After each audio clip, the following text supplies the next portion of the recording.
हरे कृष्णा। सभी दर्शक स्वस्थ रहें, सुखी रहें, सबकी कृष्ण भक्ति बढ़ती रहे।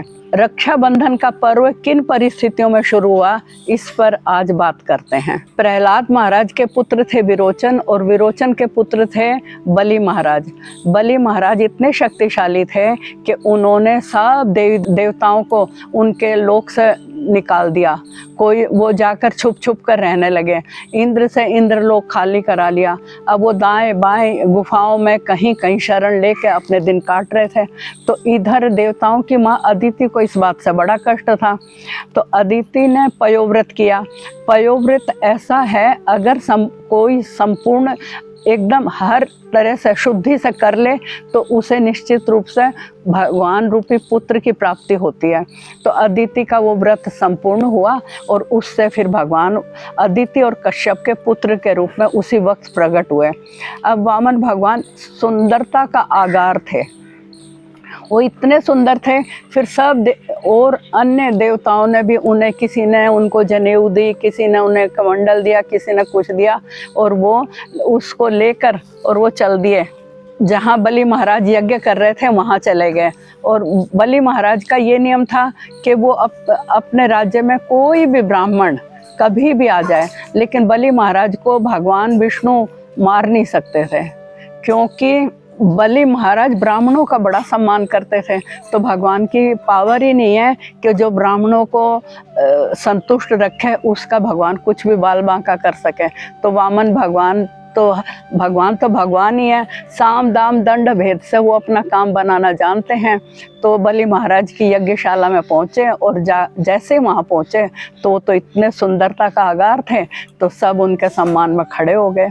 और बलि महाराज बोले, हे ब्राह्मण देवता, आप क्या चाहते हो मेरे से? तो वामन भगवान बोले कि 3 पग भूमि दे दो। तो बलि महाराज को इस बात से अपना अपमान महसूस हुआ। बलि महाराज बोले कि मैं पूरे भौतिक संसार का स्वामी हूँ, आप मेरे से 3 पग भूमि ही क्यों मांग रहे हो? आप कोई भी मेरे से भिक्षा मांगता है तो मैं उसे इतना दे देता हूँ कि उसे ज़िंदगी में कभी भिक्षा मांगने की ज़रूरत ही ना हो। तो हे ब्राह्मण देवता, आप इतना मांग लो मेरे से कि आपको कभी किसी से कुछ मांगना ही ना पड़े।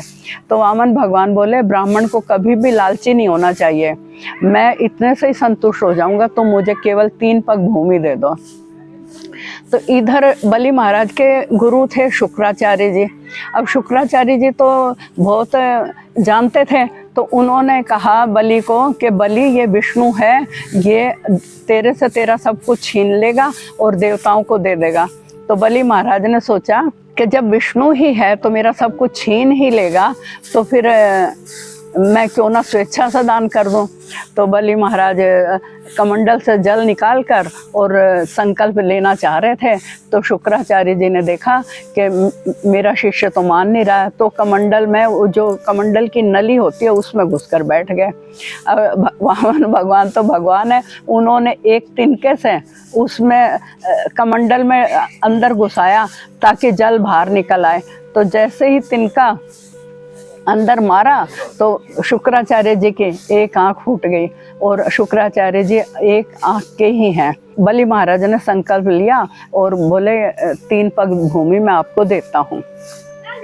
अब भगवान ने क्या किया कि पहले एक पग में तो अधोलोक नाप लिया और दूसरे पग में उच्च लोक नाप लिया। अब तीसरा पग कहीं रखने के लिए कोई जगह ही नहीं बची। तो भगवान बोले, बलि बता, अब मैं तीसरा पग कहाँ रखूँ?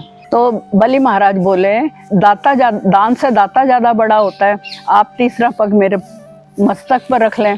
तो इधर भगवान ने जब देखा कि बलि में अपना संकल्प पूरा नहीं कर पा रहा है, तो भगवान ने वरुण पाश से बलि को बांध लिया।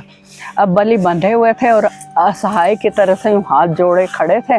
तो उनकी पुत्री रत्नमाला के मन में, जब वामन भगवान आए थे यज्ञशाला में, तो रत्नमाला के मन में ये आया था कि अगर इतना सुंदर मेरा पुत्र होता तो मैं उसे अपना स्तनपान कराती। लेकिन जब बलि महाराज को भगवान ने वरुण पाश में बांध लिया, तो अपने पिता को इस तरह असहाय अवस्था में देखकर वो कहती है कि अगर मेरा पुत्र ऐसा होता तो मैं उसे जहर दे के मार देती। फिर वो ही रत्नमाला पूतना बनकर आई, तो उसने भगवान को अपना स्तनपान कराया, तो यानी माता का रोल भी हो गया। और वो जहर लगा कर आई थी, तो उसने जो सोचा था कि मैं जहर देकर मार देती, तो वो भी बात पूरी हो गई। अब इधर जब वामन भगवान ने बलि महाराज की भक्ति देखी, तो फिर बोले कि अब ये सब लोक तो मेरा हो चुका है, अब तुम सुतल लोक में जाकर राज्य करो। सुतल लोक जो कि भूलोक से काफ़ी नीचे है, लेकिन वहाँ भूलोक से भी बहुत ज़्यादा ऐश्वर्य है, तो अब तुम वहाँ जाकर राज्य करो। तो फिर भगवान कहने लगे कि बलि अब तुम मुझसे एक वर मांगो, क्योंकि भगवान हो चाहे देवी देवता हो, सब वर देना इनके लिए कंपलसरी होता है। तो वामन भगवान बोले वर मांगो। तो बलि थे, वो भगवान के परम भक्त थे, बड़े चतुर थे। तो उन्होंने कहा कि भगवान आप मेरे महल के द्वारपाल बन जाएं, और जब मैं बाहर निकलूं, जब आऊं, हर बार मुझे सुबह शाम दिन रात आपके दर्शन होते रहें। तो भगवान तो भक्त के हाथ बिके हुए होते हैं, भक्तवत्सल हैं वो, और वो बलि महाराज के द्वारपाल बन गए। अब इधर लक्ष्मी जी ने देखा कि मेरे पति पता नहीं कहाँ है इतने दिन से। तो जब उन्होंने पता लगाया कि वो तो बलि के यहाँ द्वारपाल बन गए, तो वो बलि महाराज के यहाँ गई राखी लेकर, और जाकर बलि महाराज के राखी बांधी। और तो बलि महाराज बोले कि बहन, अब तैने मुझे राखी जो बांधी है, तो अब तू मेरे से क्या चाहती है? तो लक्ष्मी जी बोली कि मुझे अपना द्वारपाल दे दो। इस तरह लक्ष्मी जी ने अपने पति को पाया, और ये रक्षाबंधन का पर्व वहीं से मनाया जाता है। हरे कृष्णा।